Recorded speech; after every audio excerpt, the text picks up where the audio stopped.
Welcome back to a CK welding mini-series. Steve Neubauer, CK Supply. Today I'm going to briefly talk about welding cables, ground clamp, and an electrode holder. Start off with the ground clamp, the one or work cable as some people like to call it. We have a tweakle connector on here, just a quick connect into the machine. But things to look at for on the ground cable is not only the welding lead itself, make sure there's no cuts, nicks, or anything on there, but the connection at the ground. See, this one here is pretty worn. See, it's starting to fray here. Well, that's poor connection, so that causes resistance, heat. So now you're not getting the full output of the machine because you're losing it right here at the ground clamp. Another thing to look at is the contact points on the clamp itself. You see how pretty worn down, a little rough. Someone tried to clean it off a little bit to get better connection. This arcs here for his bad connection there. Or if you're working on a dirty work piece or rusty piece, it'll arc there. That'll get you also poor connection. Electrode holder. Most common thing that goes out on these is the insulators. As you can see, this one here is completely missing. But if you look inside the clamp portion itself, it arcs out like crazy. Well, it's stick welding. So that welding rod will stick and people flail all around, break it off, and it'll arc out there. Eventually, over time, it will waller out and you won't be able to clamp down the electrode. It won't be sized properly. Right here is an electrical hazard. Well, this weld current's going through the cable here, so the insulator's gone. So when you purchase a new style or a tweakle one, a lot of times they'll send you with a spare set of insulators. So don't toss them to the side. Keep them intact. Keep them close.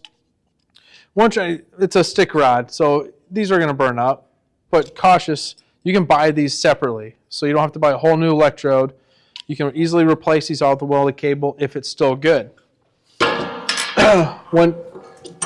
When the welding cable is extended out, things to look for here are cuts, nicks, and things like that, or even exposed wire. This is just a little cut up piece of an example of what you see out in the field. Someone runs over with a dolly, fork truck, or runs over their car, it'll smash it. But what that's doing is causing resistance. Again, resistance is applying heat, and that's going to cause bad welding current going to the welding arc itself. So poor starts or low welding output at the welding portion of it. The machine may say, hey, I'm welding at 100 amps, but you actually may be only welding at 88, 89, whatever, lower. Things to look at, just visually inspecting. It doesn't hurt, takes a few seconds to go through it. Remote cables. These are a lot smaller, easier to nick and cut. Visually inspect this. This is a CK Worldwide slide remote adjustment for remote cable, remote current adjustment.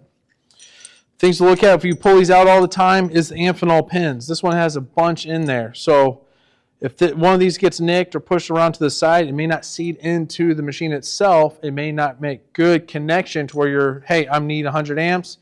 Well, I'm only getting 10 amps. Well, it could have a bad portion in here. There's a potentiometer or some sort of resistor in here that moves along here. That's what's giving you your amperage control. Those do go out. So if you really want to get down to the nitty-gritty, you can take an ohm meter and you can ohm it out. You'll have to find out what type of resistance it is in there. Sometimes it's a 1K, 5K, 10K. It all depends what manufacturers are using for their equipment. You can always look at that by going to the parts page and finding out, hey, this is a 10K ohm, or calling the manufacturer.